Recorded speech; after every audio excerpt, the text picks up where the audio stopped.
Oh, already dozing off? There's still work to do. You can't be thinking about sleeping in the open like that. Against a wet tree? I know we haven't had much to munch on lately, but you can't be that exhausted already. Can't believe you're that tired after missing so many shots during a fight. I have never seen someone with such a bad aim before. I am not really sure why you've been recruited. If not for me to come and save the day at the last minute. Not that it's bothering me. But you gotta admit that at some point, it felt like the enemies were putting themselves out in the open just for you to miss them. What? Don't look at me like that with such murderous intent. It makes my nose itchy. Well, in the end, I was here to save us. Please, do thank me, as I was sure at the beginning that I'd have to find a necromancer, ask him to perform the raise dead spell, and question you on where you learned to aim. Oh, you want me to shut up? Well, I want you to be able to maim at least one foe in the next week. I feel like one wish is more doable than the other. You might say whatever you want about us street rats, but our parents usually taught us how to aim. If not to kill someone, at least to not piss out besides the pit latrine. Banter, banter, it's banter. No need to unsheath your dagger. Just a little conversation between two party members, isn't it? I'm mildly afraid you might miss and seriously hurt yourself while our healer is somewhere picking berries.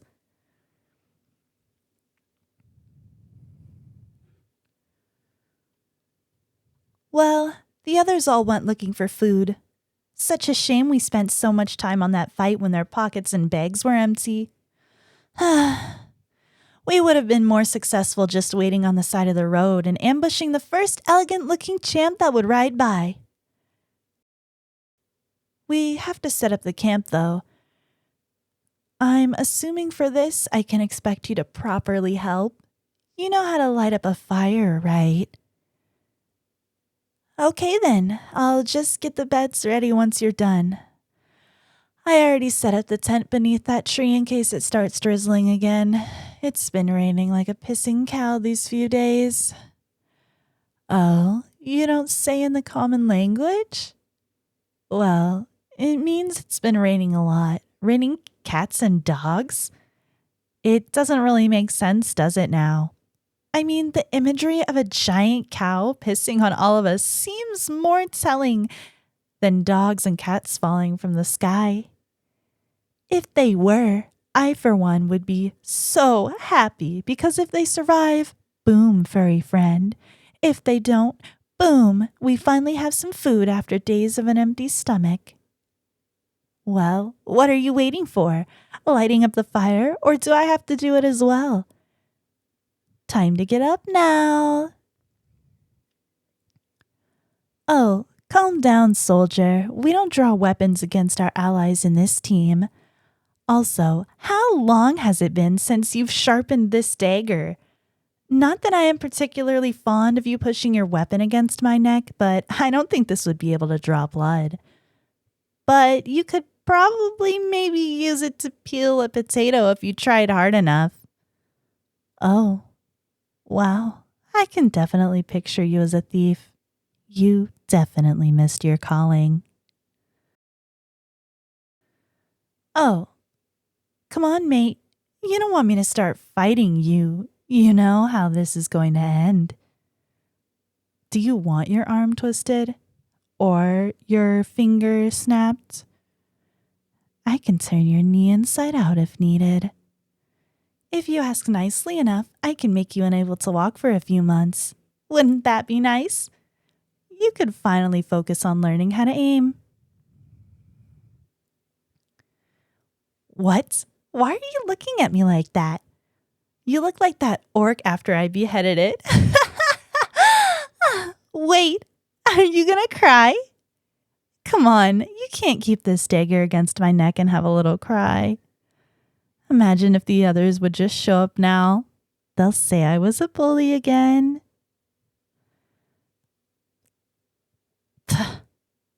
Finally, let's get that fire ready now.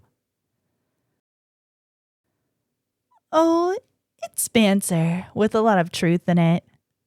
What, would you prefer me praising you for getting us all almost killed? Oh, I am not the right person for this. You couldn't have chosen a worse person to get sat on. Okay. Listen, the truth is, I like you. For some reason, I don't really understand. You're a posh piece of trash who complains about pretty much everything. You can't stomach half the food we find. Something about it being spoiled or whatever. Your aim is the worst. I'm pretty sure we'd all be doing so much better if you just stopped trying to do anything during a fight. You act in a way that makes no sense. I don't understand why you went on this adventure with us. I know you want to avenge your family, but maybe you're not the best at forcing things to meet their makers early because you're the best out of all of us at living. I'm not trying to be mean. I mean it. I respect you for this. We're all out there trying to fend for ourselves. We all have trouble falling asleep. We're not good at anything but killing, stealing, and scheming. But you sing pretty well and you do it every night for all of us. I saw you comfort several of us when we wake up from nightmares. You also cook very well when we find fresh food. It's the best food I have had in my life. That's why I think you'd be a good chef. I don't quite understand how you trained and why no one told you you'd be doing much better as a bard. I'm sure you'd be able to charm anyone with your voice, even during a battle. That's why you get on my nerves. What are you doing out here? Someone so full of life shouldn't fight their nature. If you asked me, I would hunt down those mercenaries for you. I'm afraid once you'll find them, you'd do something stupid, like going to face them on your own. At best, you'll get yourself killed. At worst, you'll survive and either die from your own hands or from the hands of your enemy's loved ones. I know what it's like, the thirst for blood, for revenge. It blinds you, makes you feel like this is your rightful calling no matter who you are or how badly you fight. I was on that path way before you even thought of walking it. It doesn't bring anything good. I killed them because they burnt down my village. Figured I would track them and burn them alive. And then I realized that I had to kill their kids, their extended families, their neighbors, because nothing stops the thirst. Once you're done with yours, someone will come to you with theirs. It's a never-ending cycle. The only way to get out of it is to become worse than the very ones you hated. Then you either let it consume you until you go mad or you kill yourself. We're all messed up here. We can't sleep. We can't love properly. We can't spend a day without ale. But you're not like that. You're not like us. Not yet.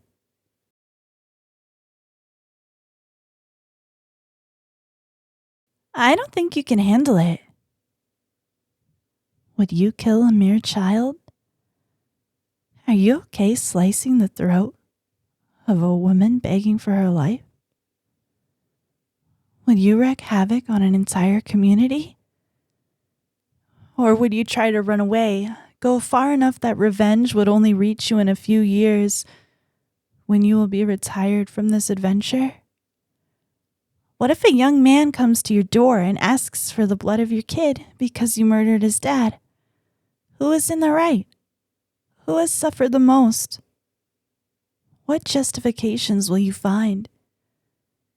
Will you hand him yourself and your firstborn so that he finally feels better? You should just let it be. Your family didn't make it, but you survived, right? You have servants waiting for you, deals to be made, parties to be organized, beautiful women to be chased. I don't think your family would want you to run the risk of joining them sooner than expected. You're part of a legacy. Why not try to keep it alive? Don't do it. Let me do it. I'll bring you one tooth for each person I will kill. I'll take care of their whole clan. If you ask me, I'll do all of this for free. If you promise me you'll settle down and let yourself be what you were supposed to be all along. Someone in love with life. Anyway, I'll probably find enough valuables under their beds. Last time I could afford to live in an inn for a while. It was great until I realized that I couldn't close my eyes for more than a few hours. I started having frequent pains all over my body. I can still feel them as we speak. Their little hands trying to grab me, to fight me, to push me, to plead with me. There was this little boy. He kept trying to hug it out. He wouldn't let go of my leg, as if I would suddenly change my mind and not kill him after I had murdered everyone else in his home. I could see it all in his eyes, the confusion, the horror, the survival instincts. I made it quick, as painless as I thought it would be. He didn't let go of my thigh, even in death. Sometimes I tell myself that he probably wouldn't have made it past 8 due to a disease. You know, like most kids out there. But I just made it quicker for him. I lie to myself like that.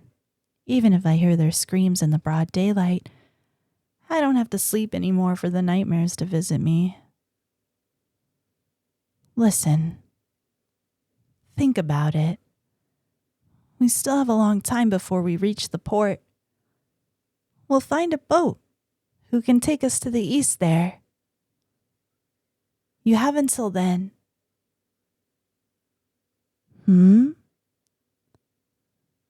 What do you mean you like me to? I just told you I killed kids and you like me? What type of deranged? Will I ever stop? I don't think so. I forgot what it's like. Life. And I don't think I deserve to remember. I told you. The end for me is either losing my mind or, well, you know. You, on the other hand, still have so much. Go back to your parties, to your poetry and paintings. After this lovely discussion, maybe you should finally light that fire. Not that I don't like being the wise man, but I don't think I'll be able to handle you complaining about the cold another night. Hey! If you have some inspiration tonight, I'd love to hear a song with a happy ending.